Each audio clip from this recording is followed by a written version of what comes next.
I summon you right in front of the Golden Great Hippos arena, but we have yet to engage with it in the battle. Horn sent Frasier appears in at front the of the Golden Great designated Hippo's arena, location, her looking expression a curious. little curious. So this is the Great Golden Hippo's arena. We have yet to engage in battle here, huh?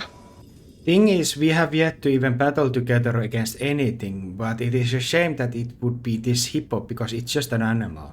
Even though it's ugly as heck, but I wish not to harm it. Hornson Frasier gives a nodded, scoff, a hint of amused by the disappointment in her words. Are expression. you saying you refuse Indeed, to it's a shame engage that we in haven't battle battled together against the against giant anything hippos? else. I can understand your reluctance to harm an animal, even if it's ugly. Animals often carry a certain innocence, even if they're dangerous. Hannes is not even here personally, it is his golden projection that speaks for him, and it is guiltyhood and just simple white garments. It's not suited for the battle and it has only incantations to aid it. Instead of that, it asks if they would like to join to defeat Mesmer's soldiers that are downtown, potentially, using this lift. Frasier listened attentively to the golden projection of Hannes. She considered the offer with a serious expression. I see. And what is this Defeat the golden Mesmer soldiers downtown, you projection say, of Hannes and use this lift to exactly? do so. They protest against this because they already passed the Mesmer soldiers, but they want to just move on with the mission and battle against the Hippo. But Golden Projection refuses to move. Frasier sighed, understanding the It dilemma. seems that the golden I projection see. is reluctant The to golden do battle projection with the refuses hippos to move, for some reason. while others wish to proceed with the battle against the hippo. They talk to each other and complain as their just Golden Projection uses the lift to bring them back down to the Mesmer's camp, and it heads there, and you just guys just follow it. And so we follow the golden Frasier followed the golden as it projection, leads back keeping in down step to with the the group. Messer soldiers understood. Both of you guys disappeared in disappointment. You didn't want to follow him to the Mesmer camp. Projection asks if they are cowards. Hornson looks at the Frasier looked golden mildly annoyed projection, at the a bit annoyed by the insinuation. accusation. Cowardice has Cowards? nothing to do with it. Far from it. We simply We had simply other have things to no desire attend to to. battle the hippo. I don't want to fight the hippo. Hornson looks Frasier at nodded, Hannes, understanding his a little reluctance to fight the curious. hippo. Why I ever understand. not? You don't It want is to fight the perfectly hippo? normal to respect and wish not to harm an animal, even an odd one. It seems that we are in pass. My master Hannes will be using a different route. From the Church District High Road, there is a door that leads to the same castle, and it is going to be a different route, potentially. So, thus far, we are going to just stick here together and wait until Hannes gives me the orders to do otherwise. Frasier nodded in agreement. I see. Understood. So we shall be wait here waiting until Hannes gives further instructions. from your master, then. They start to talk with each other as Golden Projection just sits down silently without even addressing them anymore, as if it just rests, like without caring the world.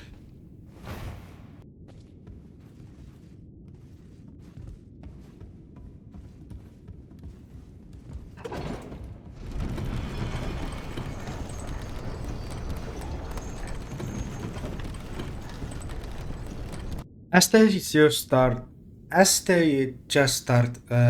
with the golden, as they just stand with the golden projection of Hannes, Freya starts small talk with their Hornsent to spend time. Frasier turned to Hornsent, breaking the silence with small talk. So, shall we chat to pass the time? It seems like we have some time to kill while Hannes's projection sits there silently. Stands. you all stand, but otherwise it's Akurake.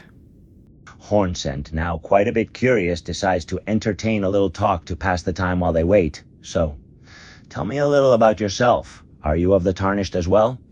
Fraser chuckled, amused by Hornsent's straightforward response. Well, standing it is then. At least we're in the same boat. Hornsent nods, a little bored and curious. Yes, I suppose we have time to kill while waiting. You mentioned Hannes's projection. I assume that the real Hannes is not here? Fraser sighed and nodded. Yes, that's correct. The real Hannes isn't here. It's just his golden projection that's with us currently. Hornsent cocks his head, intrigued by this revelation. That's fascinating. So the real Hannes is elsewhere while his projection accompanies us. How curious. Fraser nodded, agreeing the uniqueness of the situation. Indeed, it's a fascinating concept. The real Hannes is elsewhere while his golden projection keeps us company. I must admit, it does seem quite strange. Hornsent can't help but agree with her. Yes, it is quite curious indeed, and this golden projection, it's like a copy of the real Hannes in a way, no? Fraser nodded. That's correct. The golden projection is an exact replica of the real Hannes. It looks and functions just like him, except it seems to lack any personal touch or emotion. Fraser chuckled and agreed. It seems that the golden projection is not one for small talk. And I suppose you're right. A little conversation to pass the time won't hurt. Hornsent couldn't help but smile a bit. Exactly, and who knows, perhaps we'll get to know each other a bit in the process. Fraser returned the smile with a slight nod. You have a point there. I suppose a bit of casual conversation could be enjoyable. Maybe we'll learn something new about each other. Hornsent chuckled softly, finding a bit of amusement in the notion. Indeed, who knows what secrets might be uncovered with some idle talk. It's possible that we'll learn something intriguing about each other. Fraser nodded in agreement, intrigued. You got that right. Sometimes, even the simplest conversation can unearth some surprising revelations. Maybe we'll discover some unexpected common interests or shared experiences. Hornsent couldn't help but laugh at the thought. Ha, that's true. A simple chat can often lead to unexpected discoveries. Perhaps we'll even find some common ground or shared experiences that we never expected. Fraser chuckled, her eyes sparkling with a hint of curiosity. You've got a good point there. Who would have thought that something as simple as a casual chat could lead to such revelations? It's intriguing to consider the unexpected connections we might forge in the process. Hornsent nodded along, his eyes gleaming with agreement. Indeed, it's quite fascinating how one simple conversation can turn into a path of discovery. There's so many potential paths that could unfold, and we won't know until we explore them. Freya's eyes brightened as she continued the conversation, intrigued by the possibilities. Exactly. The potential is endless. Each conversation we delve into could open doors to new experiences, knowledge, or even unexpected friendships. It's exciting to explore those possibilities. Hornsent agreed, his eyes reflecting the same sense of curiosity and excitement. Quite right. There's a world of potential within each conversation, and we simply have to uncover it. Every new line of inquiry has the power to enrich our understanding and reshape our perspectives in truly unforeseen ways. Fraser nodded, her enthusiasm growing as the conversation continued. Absolutely. Every interaction is an opportunity to learn and grow, to expand our horizons and deepen our understanding of the world around us. It's both exciting and humbling to think of all the things we could still discover, even through something as simple as a chat. Hornsent's face beamed with excitement, his words brimming with agreement. I couldn't agree more. Conversations are indeed opportunities for growth and discovery. We never know what we could potentially learn from one another. It's both thrilling and awe-inspiring to imagine the wealth of knowledge that lies within the words yet unspoken. Fraser's excitement grew as she wholeheartedly agreed. You've hit the mark once again. Every word exchanged has the power to enlighten us, to bridge gaps in understanding, and unite our perspectives. The potential for learning and growth is limitless, and that thrill of the unknown is what makes these conversations so captivating, don't you think? Fraser's excitement grew as she wholeheartedly agreed. You've hit the mark once again. Every word exchanged has the power to enlighten us, to bridge gaps in understanding, and unite our perspectives. The potential for learning and growth is limitless, And that thrill of the unknown is what makes these conversations so captivating, don't you think? Hornsense agreement was as enthusiastic as ever. Undoubtedly so. Each conversation holds the promise of illumination, connecting the dots between divergent perspectives and forging bonds of understanding. The prospect of new knowledge and personal growth is both exciting and daunting. It's the thrill of the unknown that keeps these conversations so enthralling, don't you reckon? Fraser's eyes brightened at their shared understanding. I couldn't agree more. It's amazing how much we can discover and connect just by being open to conversation. The joy of learning and growing together makes these experiences so exhilarating. And the unknown adds an element of thrill to it all, wouldn't you say? It's a beautiful dance of curiosity and revelation. Hornsense's smile widened, the bond between them growing stronger. You've summed it up perfectly. The exchange of ideas through conversation is incredibly enriching, and the joy of shared learning and growth is truly heartening. The thrill of the unknown adds a sense of excitement, and the dance of curiosity and revelation is simply captivating. It's a beautiful cycle, don't you agree? Fraser's eyes shone with genuine admiration and agreement. You've articulated it splendidly. The exchange of ideas through conversation is a gift unto itself. And the resulting joy of shared learning and growth is simply heartwarming. The excitement of the unknown only enhances the experience, and the cyclical dance of curiosity and revelation is truly mesmerizing. It's an absolute joy to witness, don't you think? Hornsense nodded, their connection growing stronger as they delved deeper into the conversation. Your assessment is spot on. Each exchange of words carries its own value, and there's something truly captivating about the joy that arises from shared growth and learning. The thrill of the unknown adds a dynamic element, and the cyclical dance of curiosity and revelation is indeed mesmerizing. It's a beautiful spectacle to behold, isn't it? Fraser nodded with a soft smile, fully invested in their conversation. Your words echo my own thoughts, and I can't help but agree with every point you've made. The value that each exchange holds is immense, and witnessing the joy that blossoms from shared knowledge and understanding is a sight to behold. As for the thrill of the unknown, well, it's an exhilarating addition to the experience, no. It keeps things interesting, wouldn't you say? Hornsense returned the smile, their shared enthusiasm growing stronger. Your perspective is a mirror to my own, and I concur with each sentiment. Each exchange possesses an immense value, and the joy that emerges from shared insight and understanding is a sight to behold.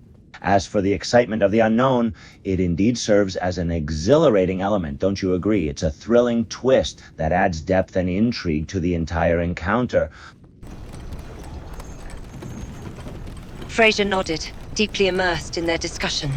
Their enthusiasm was palpable, and their connection seemed to deepen with every word. Your thoughts perfectly align with mine. Every interaction carries great significance, and the joy that arises from our mutual understanding is nothing short of marvelous. As for the thrill of the unknown, it's a thrilling aspect that adds depth and allure to the experience as a whole. It makes the conversations even more intriguing, don't you think? The female knight stares at Gold Order Crumfield for a second before turning away. It's a bit rude, but she does say impressive. She does not say much more, and you wonder what to say to get her to open up. I don't wonder that. In my mind I say. She looks up at the sound of you saying something. What was that? She asks, and for a second she looks a tad curious. I watch you on your very grim dark armor, and I state this out loud. I state what I think, and she hears me. And I talk like a third-person perspective, rather disrespectful. I notice that she hears me. She narrows her eyes a bit and looks at you in annoyance. What are you trying to say? She says, her voice firm and commanding. Your armor is very very grimdark. I like it. I like your helmet, though that spiky crown looks very uncomfortable. Her expression softens a bit. Uncomfortable but effective, she answers. She still doesn't seem very friendly, but she's no longer actively trying to be intimidating. I don't have a helmet. I'm just with my my bare face. My hair is a little bit not that from back a little bit my long dark hair that I just little bit like put like on the some kind of like a what is the thing when you like a rope and you tingle it together? What is it called? Her annoyance is back. You think a ponytail is like Madesico. She says this in a completely incredulous tone, like you just stated that the sky is purple. It's like a halfway of that. It is like a more about that I just control a little bit my side hair and just have a like a neck hairs are free a little bit. It is like a very strange one. I don't know what is this called, but it is just to hold that I just can just walk and not be bothered by it too much. She stares at your hair for a second as you explain it and shakes her head. That sounds completely ridiculous. You should find some better way to keep your hair out of your face. Sounds strange here and there, left and right, but I manage. She rolls her eyes at that, but she's no longer trying to actively upset you. I see you wield the Golden Order totality. She's clearly more comfortable with the idea of talking about the sword than about hair. I try to cast some incantations, but I cannot because there is a yellow mark that doesn't allow us to use violence or anything. She nods, not saying anything for now. She continues to lean on the pillar, not even looking at you anymore. She is just staring into the distance now, but the change in topic has taken an edge off the conversation. I noticed that we are quite opposites with your slender, dark, shadowy katana, and me with my golden light greatsword, and I with my unalloyed like a elite page attire with a pale kind of rough cape, but yeah, dark like a cloth trousers and boots, but not complete opposites. It would require some kind of like a silver armor that I do possess, but I don't want to use it. She looks you and your armor up and down and nods. Yes, quite the juxtaposition. She looks at herself and gestures at her armor for a moment. You and I aren't that different, but our masters are. Ah, do you see that man over there, like past this pillar, who is sitting? She looks over, noticing the old man. Yes, I see him. Why? She sounds a bit defensive.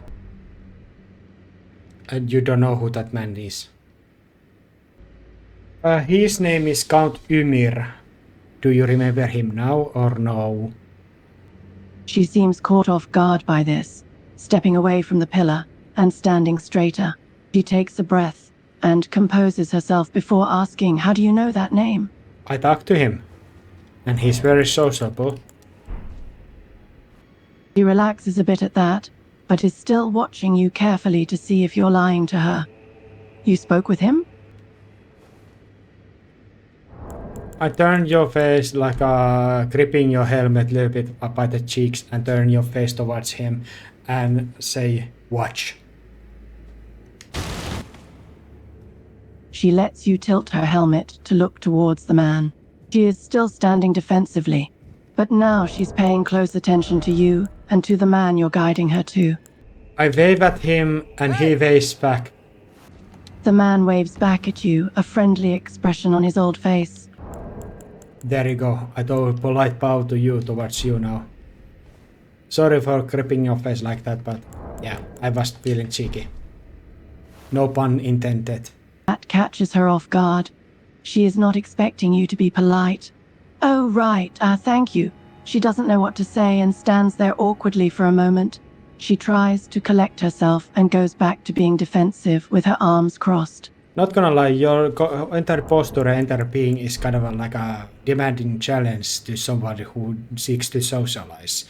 It is like an inviting socializing. She takes a deep breath and lets it out in an annoyed sigh. She takes a moment to regain composure and looks at you. I've found it's a good way to scare off unwanted attention. But when you are met with a strange folk like me. She nods at that and is actually softening a bit. Instead of looking at you like a potential threat, you're instead more like a puzzle. Yes, you may have me somewhat intrigued.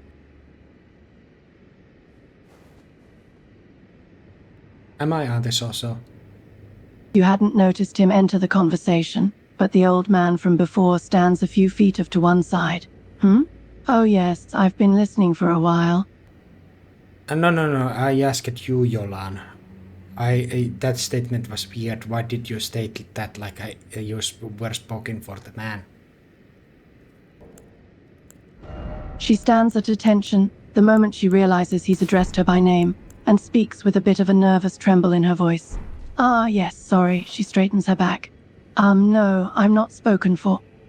And please, just call me Jay. I'm not gonna call you Jay. I'm gonna call you Jolan. That catches her off guard, and her composure cracks. She looks at you like you've just said something very strange. But that's not my name. Jolan.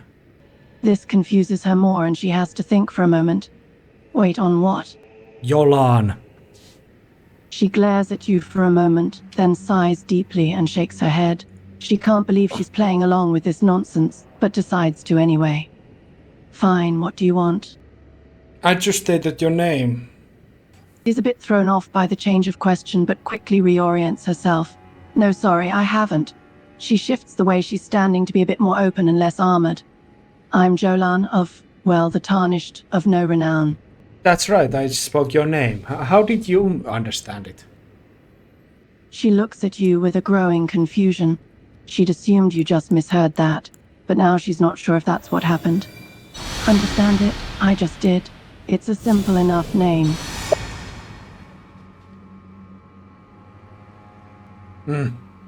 Say my name then. She looks at you a bit suspiciously, but answers anyway. G. Gold Order Crumfield. No. My name is Hannes. Her head tilts, and she shakes it gently. Okay, let me be more formal this time. Hello, Hannes. Hello, Hannes. Hello, Jolan. Hello, Jolan. She sighs gently again. Clearly she's a bit exasperated, but is now curious enough to continue the foolishness. Hello, Hannes. Again. Despite her obvious displeasure with it, she tries to look at you a bit more warmly. Back to my question. Am I antisocial person to you? She sighs, accepting for the moment that she's gotten roped in, and that she's going to go along with this. No, you're interesting. She says that clearly, thinking it's a bit unfair that a person so strange can be interesting. And so quickly.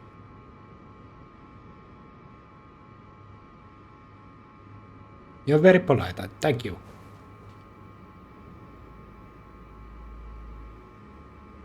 She isn't used to hearing those words. It takes her a moment and a small glance in the old man's direction to make sure he's not been caught up in some strange joke.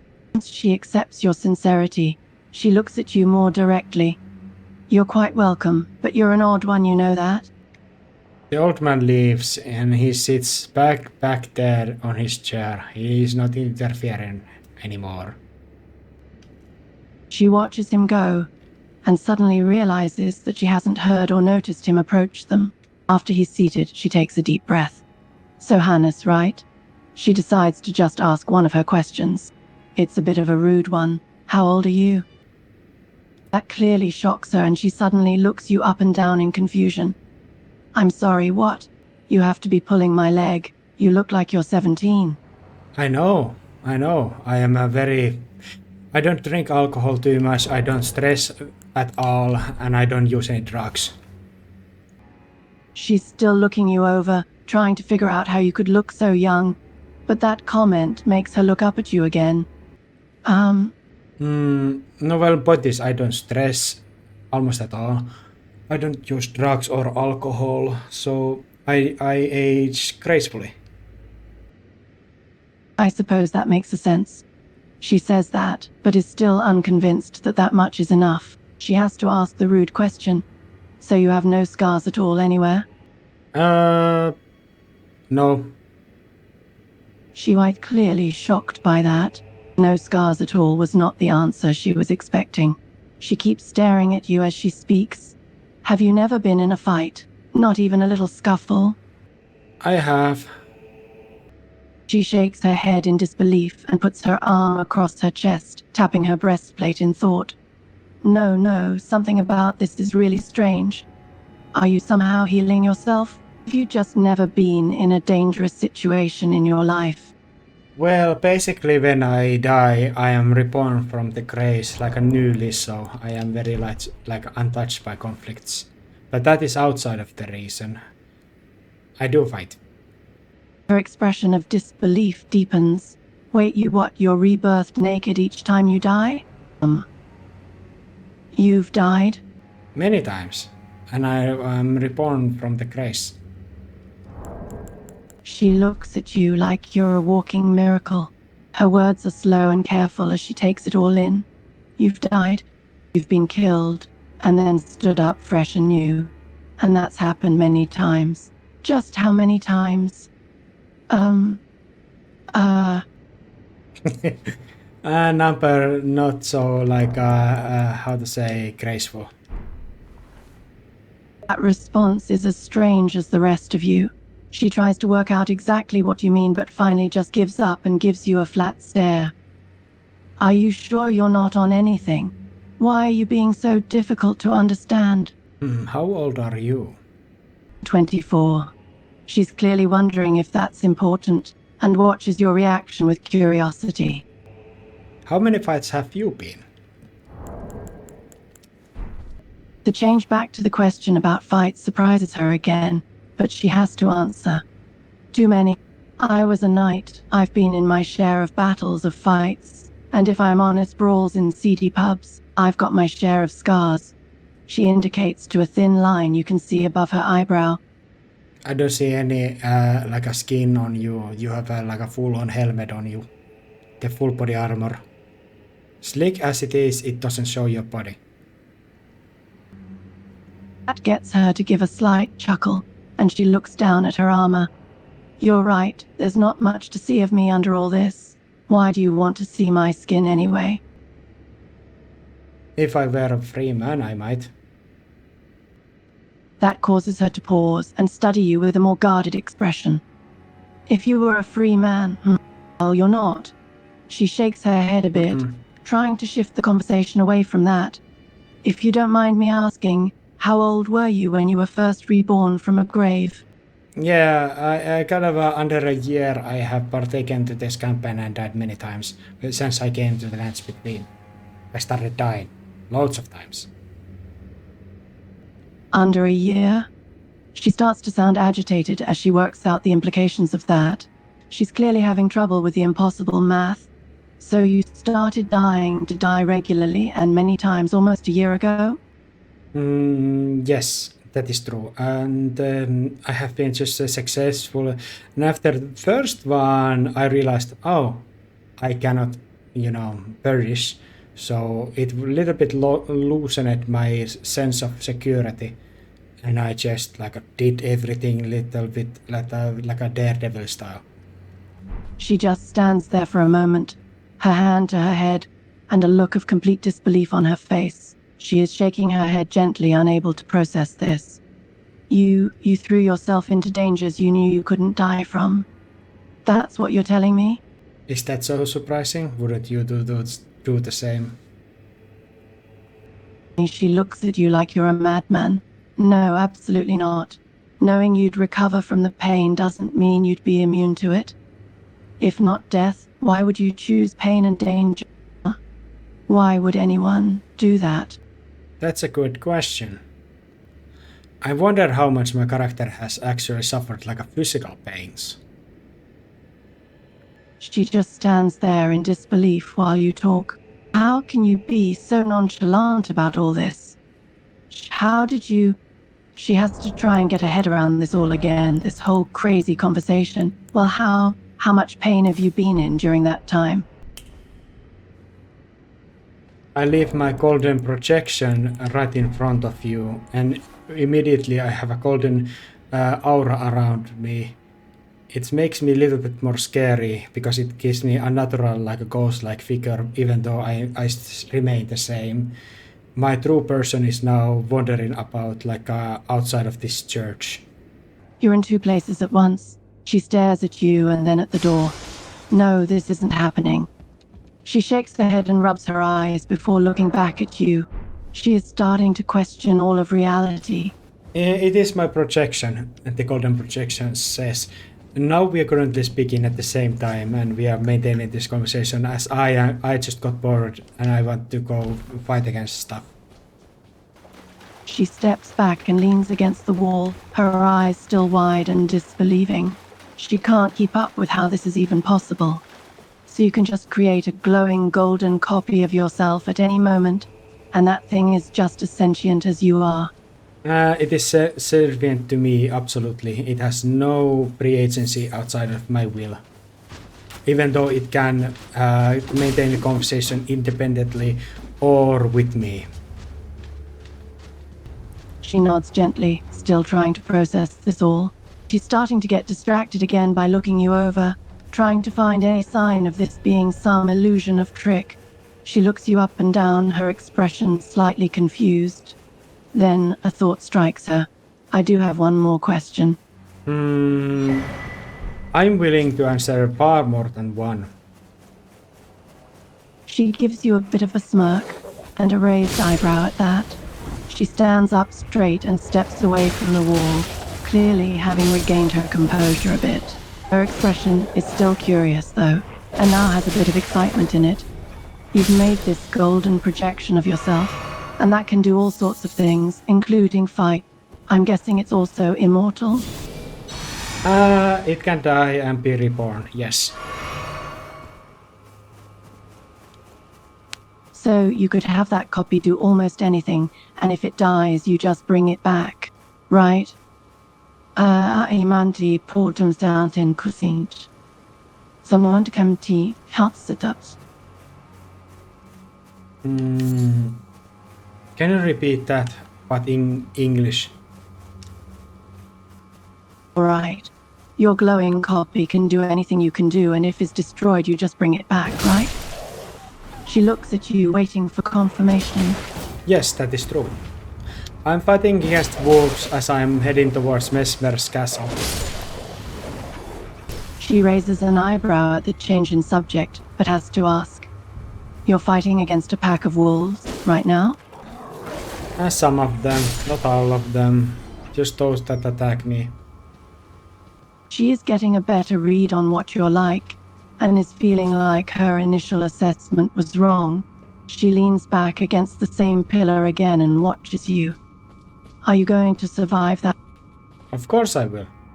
No matter how much I suffer, I will just return until my mission is done. That gets a snort of laughter from her. So basically, you're indestructible. You can't die. Yeah, unfair, isn't it? She shakes her head softly but smiles a bit at that. Yeah, it's absolutely ridiculous. You're the most indestructible, unkillable man I've ever heard. And you just treat it like it's nothing. I don't apologize for it. That's for sure. She can't help but laugh at that. Not a mocking or unfriendly laugh, but the kind of laugh that says, what am I supposed to do with you? I'm glad you don't. You're a marvel, not something to be sorry for.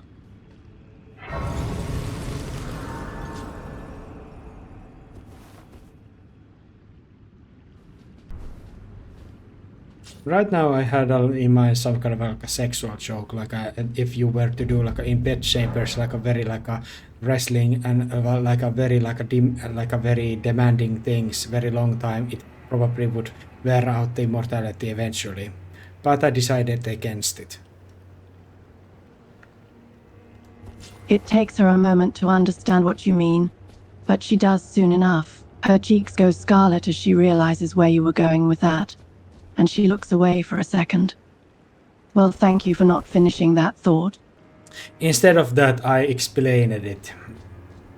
So basically, I still did go for it, but I did made it like an explanation. That gets her to start giggling gently, and she shakes her head. You're a scoundrel, you know that? Yeah, but I'm not a free man, so that theory will remain a theory.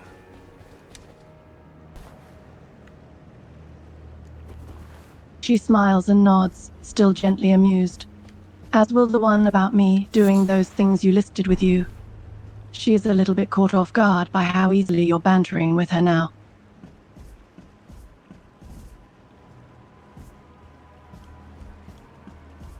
I am right now in the like a certain part of Mesmer's castle that most of the households are underwater. Only the roofs are not. Hold on. Back up a sec. You're fighting wolves on a water roof? She's picturing that in her head right now, and clearly finding the idea ridiculous. No, there are only like man-sized crabs over here, but those are gentle and don't attack me. She looks confused for a moment, but her understanding catches up with your words quickly enough. You're fighting a giant prawn now. In a castle roof? In a castle roof? While dodging wolves. Dodging. No, wolves are not with me anymore. I'm not fighting even this prawn, I'm just watching them eat. She tries to stay on top of this shifting conversation. It is quickly proving much more exhausting to talk to you than she'd originally thought. Okay, you're watching the man-sized prawns instead of the wolves. What happened to the wolves? I left them behind as I ran inside the castle. They did not follow me. You just left the wolves behind? You didn't kill any of them. Any of them. Some of them I did. And the rest of them just stood around doing nothing? Not chasing you? I'm getting bored about the wolves. She gives an exasperated sigh and shakes her head. You are so easily distracted, it's like talking to a child. Thank you.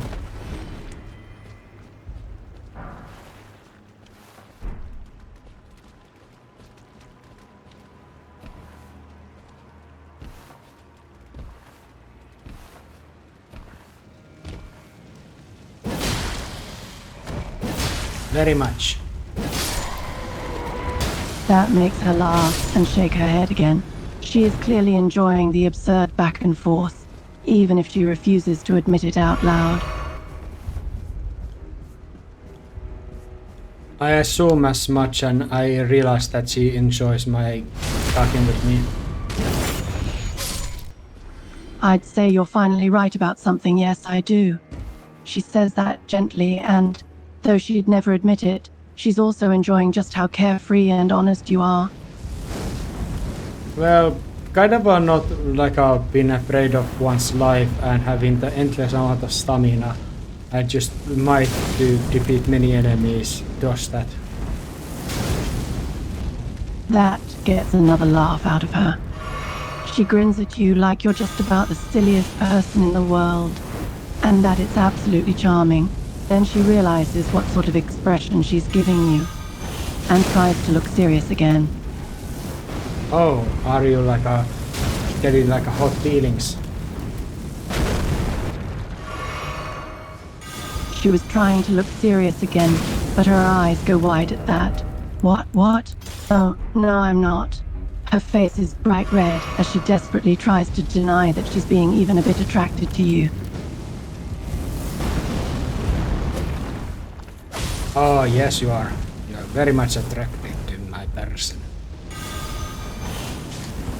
I most certainly am not, but her gaze keeps drifting down to your chest, and the flush on her cheeks is staying put. She clearly has a bit of trouble lying with you.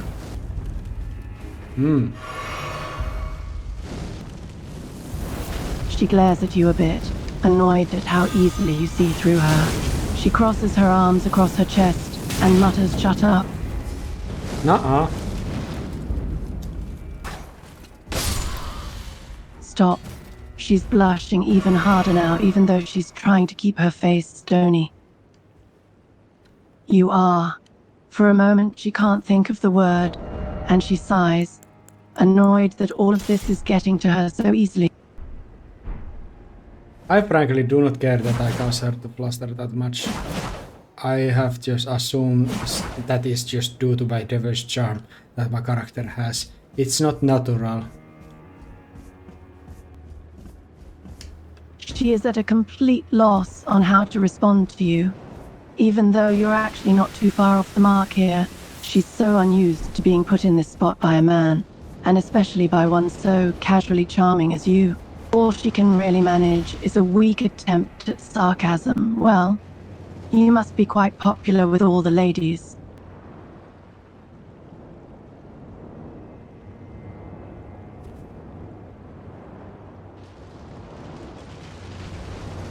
I'm ready to indulge that and say yes. Her eyes widen, and she can't hold back a disbelieving laugh. Suddenly she's very aware of how ridiculous her own reactions are, and how quickly you're putting her off balance. Wait, you are? Well, thank you. I appreciate your politeness.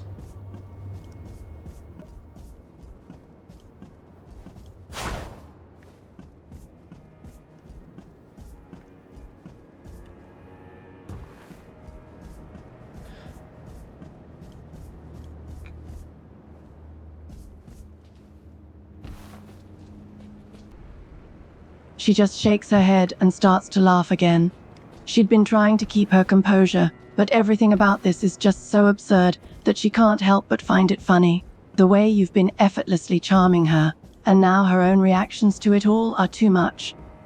You're absolutely ridiculous, you know that?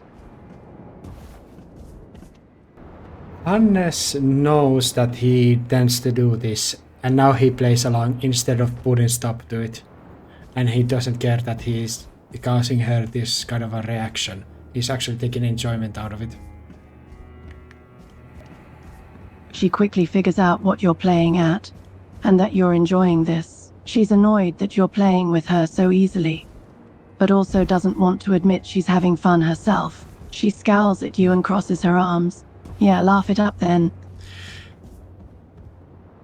So, do you have any like associates in the land of shadows, or are you just like a solo player? It takes her a moment to figure out what you're asking her. When she does, she gives a short laugh, annoyed to find that you've managed to put her totally on the back foot with you. I have associates, yes, but I'd rather not say who they are right now. Oh, why not?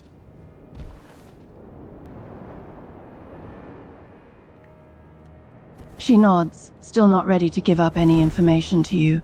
She's still trying to figure you out, and she's not going to make it easy for you to figure out things about her, even if you are being completely open with her.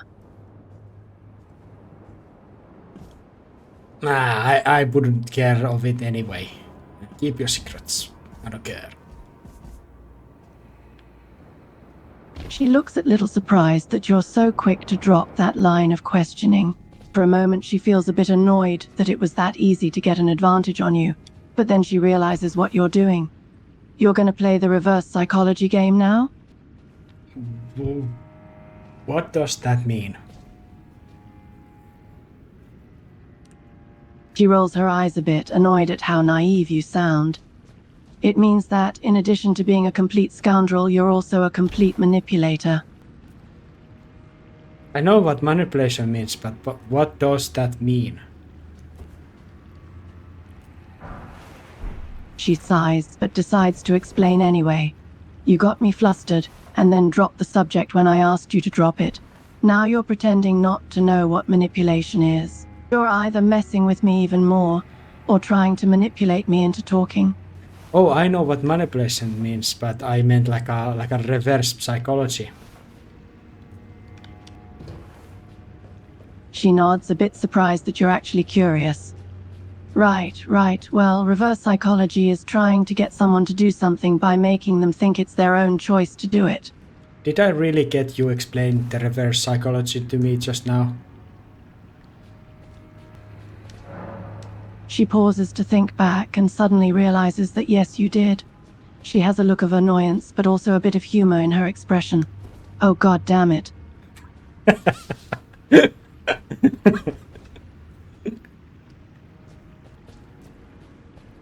She just sighs and rubs her forehead. No, you're... She groans, clearly frustrated, but can't quite help a smile. You're not sorry at all, are you? Not at all. She gives you an exasperated little laugh and shakes her head. Of course not. Why would you be? I might be. Might be. She gives you a quizzical look. You only might be sorry? If I like you. She's a bit caught off guard by that. If you like me, you barely know me. She has a bit of uncertainty in her voice and isn't happy with the effect you're having on her. Where you're very sociable, you're very like polite in your way of speaking. You're clearly probably like a very attractive person under that armor. At least you're in shape, just like me. And those things are very good bases to make these kind of assumptions. She shakes her head weakly, completely surprised to hear you talking that way. You're going to talk me up now? That's what you're doing? Excuse me, I dropped to my death when I tried to jump hand on the one of the statues that was holding a shiny thing. Can you repeat what you said? She stands there for a second, blinking in disbelief. You fell to your death trying to get at something shiny, and you're okay? Yeah, I drowned it basically. It was instant. It was like instantly. Even though I just well underwater, I died instantly. Even though water is not poisonous or anything. It was absurd situation all around. What?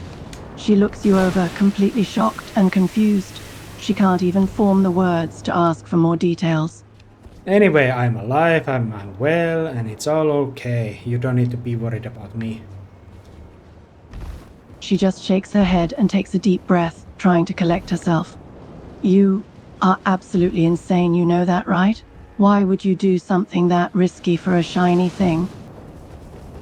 I found another shiny thing. She just stares at you, her eyes wide and you cannot be serious look on her face. You did it again? You just saw a shiny thing and jumped at it? Is this attracting you? Is this seducing you? Is this like making you bluster? I just lay out these questions. Oh, you bastard, she thinks to herself as she feels her cheeks get even redder and looks away from you to try to hide it. No, I'm not flustered at all. I'm just wondering what kind of lunatic throws their life away over a shiny thing. One kind that knows that it's okay, that they are not in the real danger. She groans and rubs her forehead, feeling like she's trying to reason with a 5-year-old who keeps making impossible things to sound reasonable. Wait, what do you mean not in real danger? It's so cute that you don't remember. I told you that I can reborn from the grace. Wait, she looks at you again, stunned, her hands held slack. You really just respawn? You could die 100 times right now from whatever random nonsense you get up to, and be just fine. What would kill me 100 times back to back? I'm asking. She gives you a confused look, still trying to wrap her head around this whole situation. I don't know. Falling again? Drowning again? Getting attacked by a giant prawn? Whatever other nonsense you end up doing. I have no idea. Was it allure? Do you think me I am mentally unstable or like a malfunctioning person? Do you think I would let myself die 100 times the same thing over and over and over again and never change my tactics?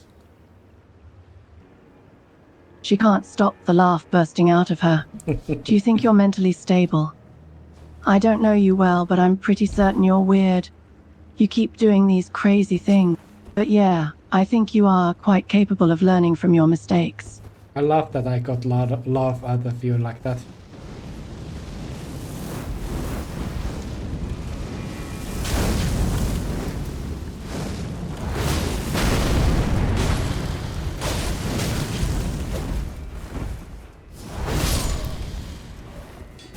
Her cheeks flush deeper as she realizes she's been utterly played. Her flustered reactions are like blood in the water to you. She crosses her arms, trying to regain dignity despite her burning face. Are you enjoying this? Her voice is half accusation, half breathless disbelief.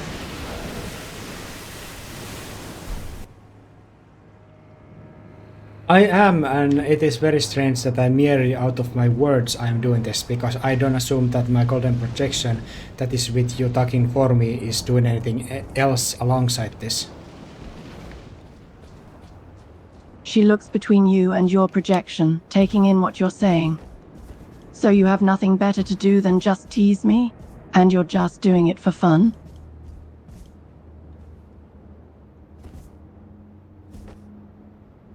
Same time as I travel in the Mesmer's castle and I am just walking along these rooftops and stuff, talking with you and this kind of a seductive way of like interacting with, you know, female knight is kind of a thing that causes me to enjoy myself a little bit, I guess. She can't help but roll her eyes at you, calling this seductive. She's still trying to regain her composure even as she responds. You realize I'm not a knight, and just how is this, seductive? Yeah, you're right. This is not at all seductive. Yes, you're completely right. This is completely just basic as they come, just casual conversation with colleagues. Not even that. She can't help it. The way you're speaking and the tone of your voice has a way of keeping her flustered. She keeps getting more and more annoyed with herself for it. You're impossible. Why are you acting like this anyway? You barely know me. You barely know me. You barely know me. She's confused by that and tilts her head sideways at you like a puzzled puppy. What does that mean? I return the same to you. What does everything you do mean? This is getting more and more absurd in her head, but she's also enjoying it. You're like no one she's ever met before, and she really doesn't know how to react to you, which is driving her to ask even more questions. Well, what does anything mean? Nothing really has meaning by itself. We give it meaning. You're attracted to the mentally unstable and autistic Paige. Both of those hit her a bit like a freight train. Her mouth drops open as she looks at you. She is definitely attracted to you, which is part of her annoyance with all of this. You're an obnoxious scoundrel with a death wish, but also a charmer and a mystery. And then the second part hits. Wait, what do you mean artistic? I think I'm a little bit that. I am safely assuming so. Or either way, you are either I am very good at this, or you are just being too far, too long from the people, and your defenses are very weak to any kind of like a slightly hindering conversations. She narrows her eyes and looks you over. She's trying to figure out how much is the truth, and how much you're just toying with her. Of course you are toying with her, she's easy prey to you. You're probably a bit of both, but I don't have any defenses up. I just haven't met anyone like you before. That is most likely true, yeah. She's still shaking her head a bit, trying to process all this and getting increasingly flustered. She looks over at your golden clone, then back to you, unsure whom to focus her questions on now. Is anything you say really the truth? No, one thing is true, I am not there. It is only my golden projection. You're talking about nonsense. Your worker think that I am at the Mesmer's castle. I'm not there. She rubs her forehead in annoyance but takes a deep breath to try and stay calm. So you're not there, it's the golden projection that's here and it's not you. That's what you're saying? Yes.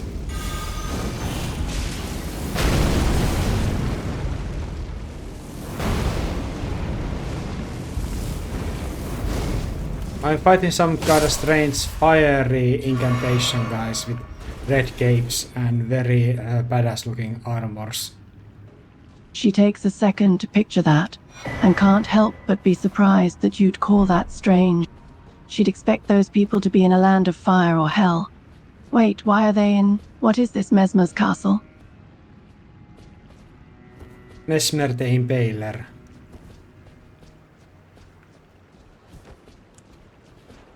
She can feel the frustration continuing to build up in her, but is still more fascinated by this bizarre conversation than she'd like to admit to herself.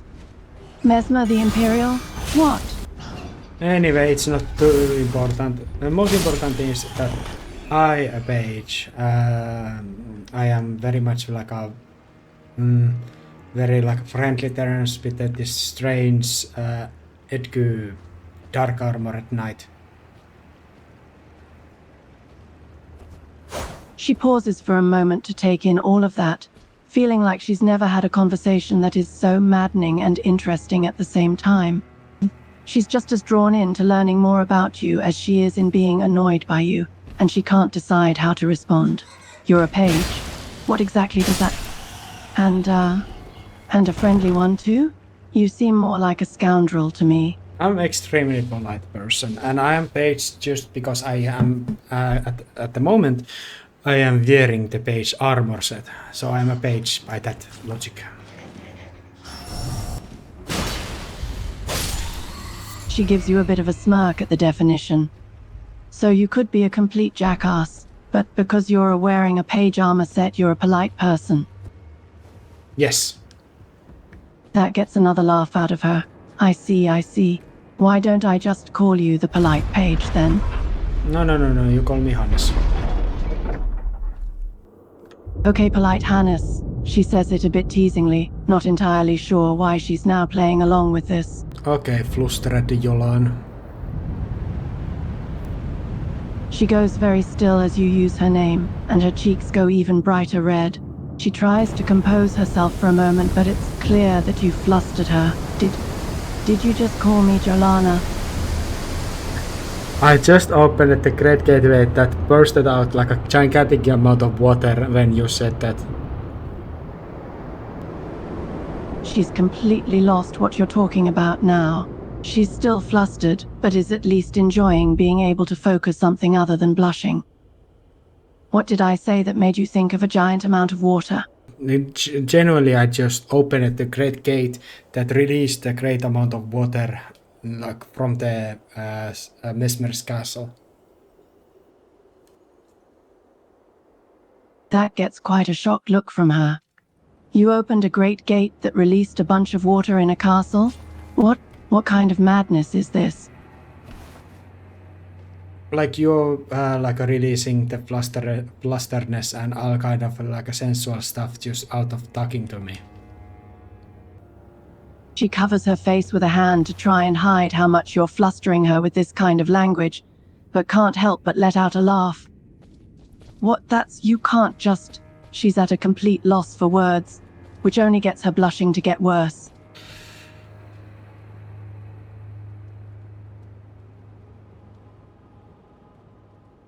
I'm regretting that I'm playing along with this, but I cannot stop.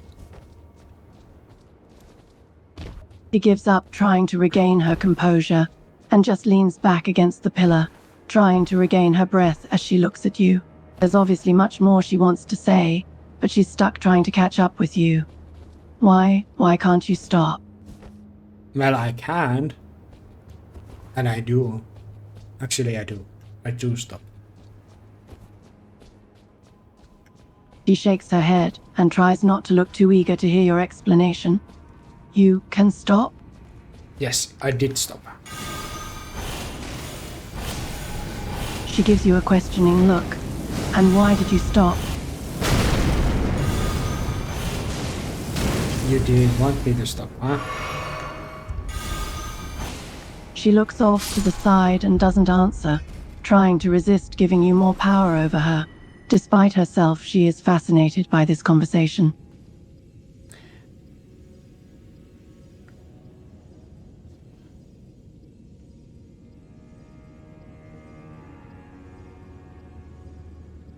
Okay, do you have any other topics of discussion that you would like to talk about?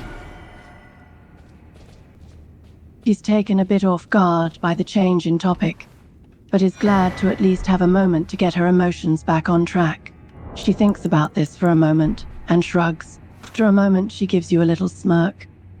I can think of a question or two I'd like to ask. Nah. You stand there. Be yourself. Her smirk grows a bit at that, and she almost laughs again. That's not very polite of you, Mr. Polite Hannes. In a contrary, I am just disagreeing with you. I think I'm very polite.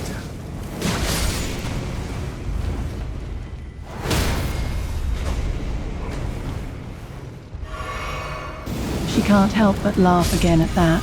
You're completely nonsensical and she's enjoying herself far too much to stop. You might have that golden projection that I can't tell, apart from how you act. But you're not polite. You're a scoundrel.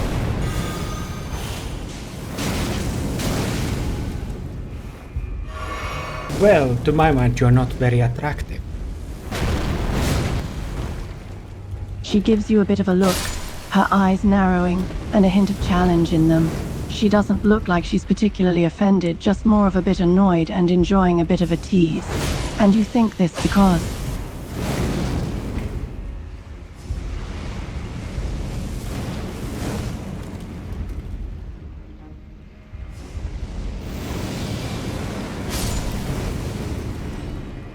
My question is, would you really care if I had a very articulated answer? Or would you just be offended? She thinks about this for a couple of seconds before shrugging. I have a thick skin. I can take whatever you throw at me. I don't believe you. Her eyes narrow again and a smirk plays across her face as she tries to hide how curious she is. Fine, try me. See if you can offend me. If you can offend me. I don't want to offend you. I'm very polite. That's not at all. She gives you a look that says you're the most frustrating person she's ever met, and her cheeks are turning red again out of a mix of irritation and attraction. You're not at all polite. You're obnoxious, and you're toying with me, and I know it.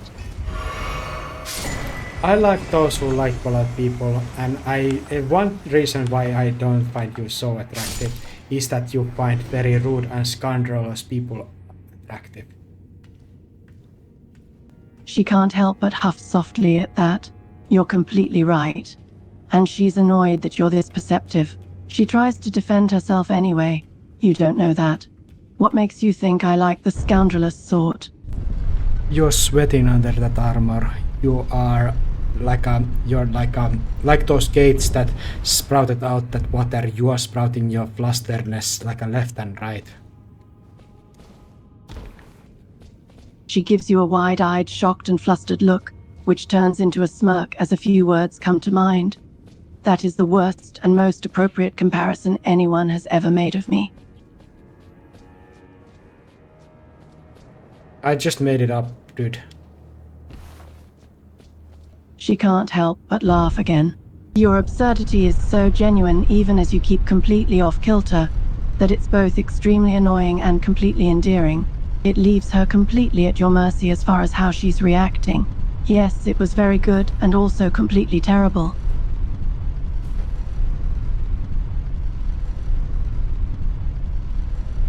Do you know what would be very rude? She shakes her head, her eyes still lit up with that mix of frustration and amusement.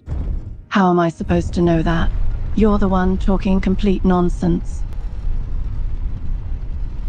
If you were pretending to be attracted to me and just trying to boost my ego. She gives you another shocked, angry, but amused look. She has to admit you're right, but she's stubborn enough to never say it out loud. Why do you think I'm pretending to be attracted to you? I don't know. More of a twisted people do that. So I don't like the answer. Twisted. She'd been more amused than angry up till now, but that hits a nerve. You think I am a twisted person? I know you pretend. She tries to come up with a witty, smart response, but your constant insistence is getting under her skin.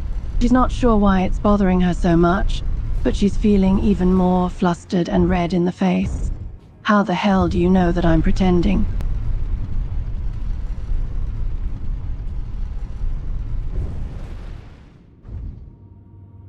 Some secrets are too difficult concepts to mortals to understand, so I will spare you. She starts to respond and then stops herself, a slightly annoyed expression on her face. You're frustrating her and she has the impression you're deliberately trying to get under her skin. You don't need to spare me. Try me. I'm a saint, I spare you. She almost snorts a laugh at that. Saint is absolutely the last word she'd use for the strange man in front of her. There is nothing about you that looks like a saint.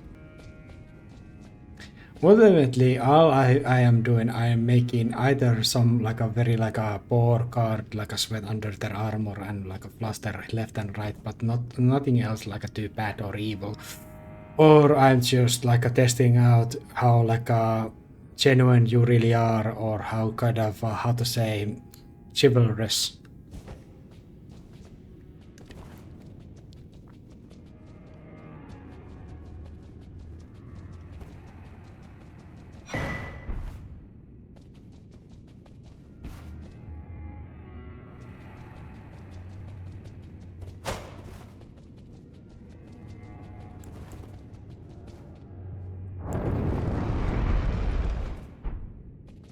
She can't help but laugh and shake her head again, as that line of nonsense from you.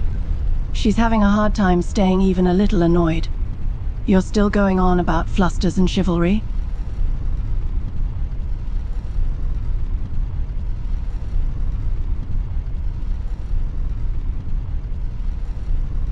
Truth is that it's not legitimate when this sort of thing happens to my character.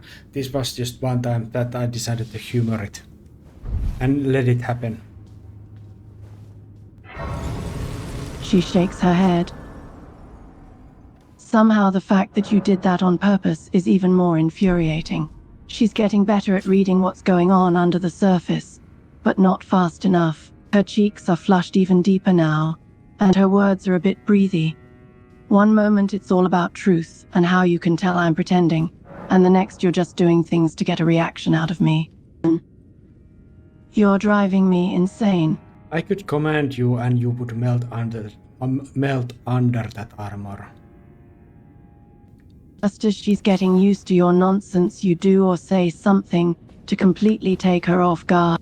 The mental image your words put in her head throws her right back into being red-faced and breathy. Her own reaction is getting just as maddening as what you're saying.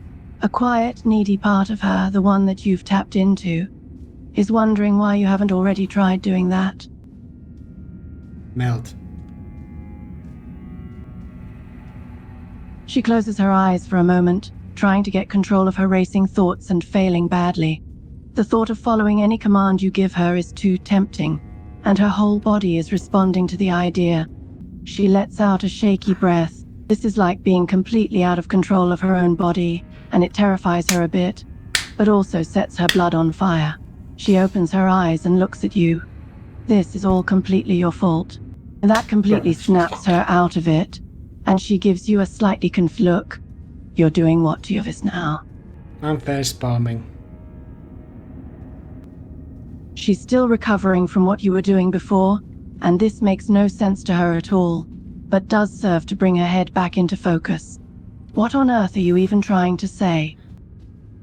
No, and I ordered you again. Melt again under the armor. This hits her like a bolt of lightning. She's so off balance already, it's even harder to focus. Her knees are shaking and her imagination has gone wild. The idea of submitting to any command from you is almost intoxicating. Melt under you until you crumble to the ground. indignifiedly. Without even experiencing anything, you just crumble. She feels it as if it was already happening, every cell in her body wanting to obey that order and melt into the floor. Her knees are shaking so badly she can barely stay upright, and she's leaning hard against the pillar for support. She fails. She's completely lost in this mental place, feeling totally overwhelmed by the idea of obeying you. All she can manage is a weak what? My golden projection helps her stand upright. You're okay. She looks more than a bit shaky as your projection appears next to her. She's still struggling to regain control over her thoughts, but your voice gives her something else to focus on. She nods, still breathless, but manages to say, yes, I'm fine. I'm standing under the roots of the schedule tree. She still feels a bit unbalanced, but focuses on the new topic to try and ground herself. Schedule tree? What's that? The fucking large shadowy golden tree over there, you know, that tree. She looks over in the direction you point and spots a large golden tree, the one that the whole of that area is built around. Oh, that thing. You're studying under that? Now I command you to act very like a civil. You are not flustered, never were. You were just playing alone. I knew it, you knew it, and now game stops. She looks at you in shock. You'd gotten her so flustered, so far from her usual self. In a moment of weakness, she was ready to do anything you said. Then just like that, you declare the game to be over, and go back to demanding she act like it didn't happen. That feels more painful than it probably should. She sighs deeply and shakes her head, letting her shoulders slump a little. Fine, I was just playing around. I'm not even gonna let her pass that, that fake kindness that she's trying to soften the blow because she's assuming that I'm somehow like indignified or angry, and she's trying to manipulate me with that half apology, half surrender. No, it is cold and true. You were never caring, it was never true, nothing was true. And I don't even let you to be kind about it. She looks at you for a moment, trying to hide her surprise. You're reading so much into her words so quickly, and you're completely correct. She's feeling very fragile right now, and the force of your words is taking her off guard. She can barely bring herself to meet your eyes. Okay, fine, I never cared, it was all an act. You happy now? Say it casually, say it without act.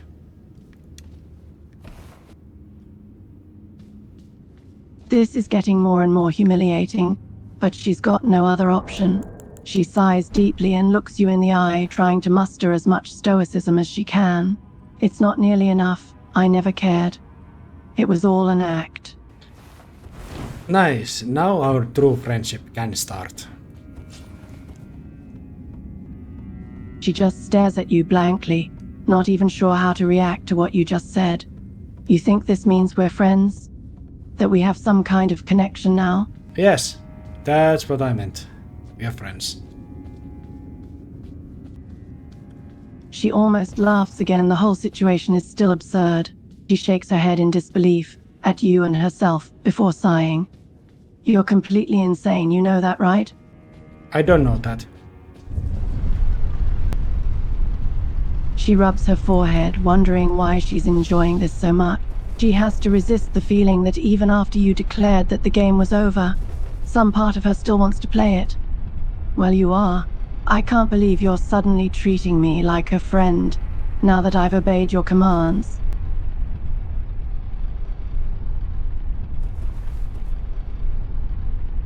You don't even know how many like a sexist jokes I could make of that. She can't help but give you a smirk at that comment, even as she rubs her forehead again. Let those jokes stay in your head. I'd probably yell at you if you said them out loud. I would make even more if you were to yell at me like that.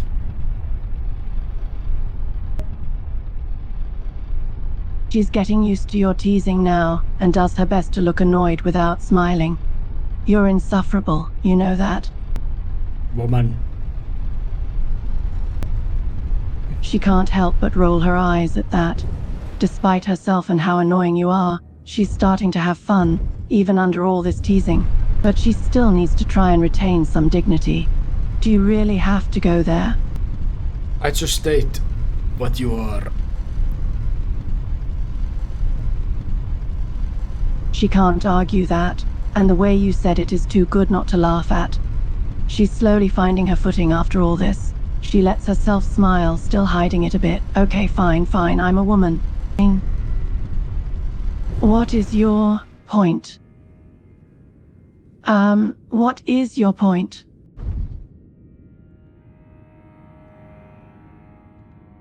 Kitchen.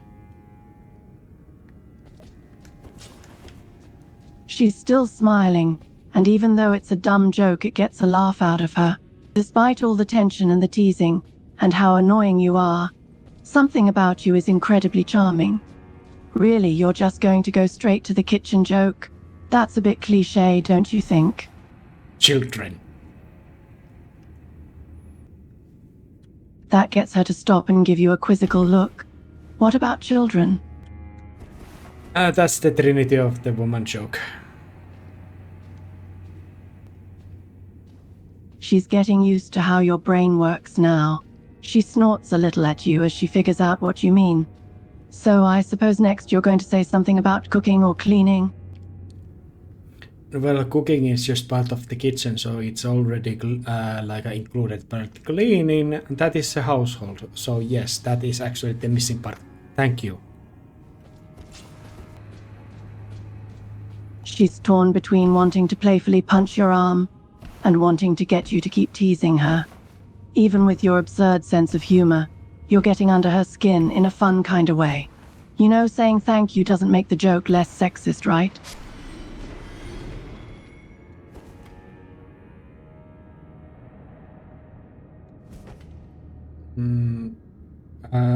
I don't understand what you mean.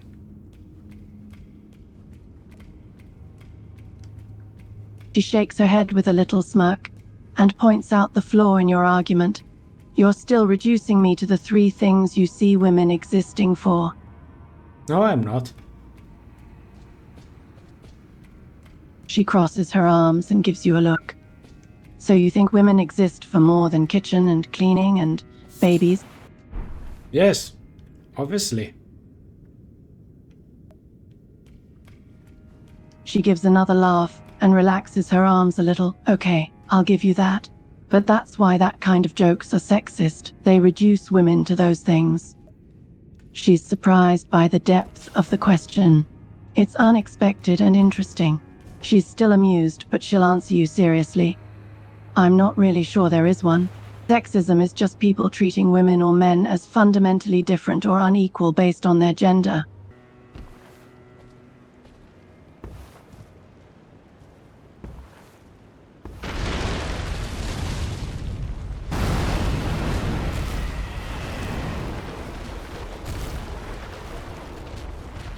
But why though? Why is it wrong? She's a bit lost by your question, and still slightly confused as to how you get here, but answers anyway. It's wrong, because it's unfair. Reducing women to the stereotypical roles in sexism limits them, and denies them the chance to be their own person. No, it doesn't. It's just like vulgarity that you have to just suffer, and you can still do what you do. She shakes her head. This is clearly personal for her, and she clearly doesn't agree. Her voice takes on a harder, more determined edge as she struggles to keep her composure. Maybe some people can do that, but that still doesn't make the prejudice okay. Reducing me to a set of stereotypes just because of my gender is insulting and wrong. Well, I just did that. What are you gonna do about it?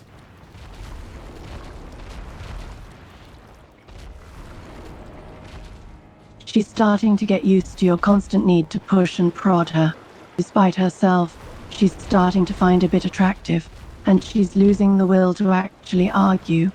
Instead, she gives you a look. What do you want me to do about it?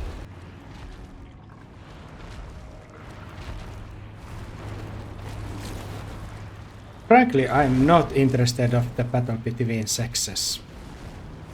I am not personally interested in that topic. Even though I accept it and it is possible, and if somebody denies that it exists, I'm here to tell that yes, it does exist. These are things. You cannot wish them away, because I'm a contrarian that way. But personally, I have no interest, but don't assume that it is because I'm aligning with you. It is not about that, it's about my own individuality. And you are not dictating what I think or will discuss about. She shakes her head, more amused than annoyed by your insistence on being contrary. It's like you just have to contradict her no matter what she says. You say you have no interest, but you keep bringing it up. I proved the point to you. It has power over you. It gets you annoyed. It gets you mad. And so it does exactly what it is intended to do. Sexism is an insult. It is verbal amount to get annoyance out of women. It is for annoyance, and you're proving it right. And because it proves it right, it means you are somehow need to combat against it. You cannot just let it fall over. And it needs to be mentioned one time and it gets you reaction. I can suffer many kind of insults once and only put a stop to it if it's repeated constantly. That's a difference. You give it power and you just prove it, the usefulness of it. She just sighs, both shocked and amused at that response. It's infuriatingly twisted logic, but also a valid point. She's still angry, but doesn't have anywhere to put the feeling in front of you. So you're doing it to annoy me. I do it because it was just kind of yeah, I wanted to do it. I wanted to do it once, yes. I just do it. I did it, honestly. I did the sexist jokes. I did. Yes, I did it. But you granted it more power and invited me to continue the conflict instead of moving on. She gives a half laugh at that. You're right. And she's got no good reason to not move on from it. It's just that you seem to be intentionally being a jerk and she can't help but bite back. Maybe. But you're the one that started it.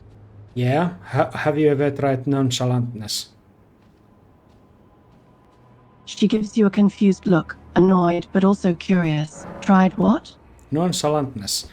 Casually, just, not care, but like a social way. Like show that you don't care, but you don't get offended or start ignore them. You just stay polite and just let them speak what they speak and show that they don't got power over you. And if they notice that they don't get the reaction they want from you and they just start repeating, then it's a kurake to just put stop to it. She blinks, trying to piece together that strange answer.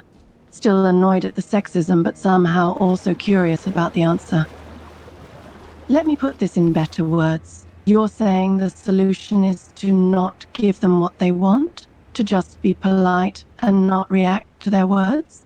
Yeah, kinda. Like a not surrender way, but just because it's nothing. It is nothing. And it is up to just She gives you a skeptical look. It doesn't seem like nothing. She stares at you for a moment, trying to make your words into something sensible. It doesn't really work, but she can't deny that the idea has some merit. Being able to stay calm and not let it get to you sounds great. She can't entirely let it go, though. So I'm just supposed to stay polite and ignore all the sexist things you've said or will say, and treat it like it doesn't bother me? She sighs and shakes her head. This whole conversation has taken a strange turn. I'm waiting and somehow she finds herself wanting you to keep talking. Oh my God. She'd never admit that you're making a good point, but her voice is less defensive now that the game seems to be over, and there's a question on her mind. What is this about anyway? Trying to teach me? Testing me? She gives you a look, somewhere between curiosity and annoyance. as she wonders what you're waiting for. Waiting for what?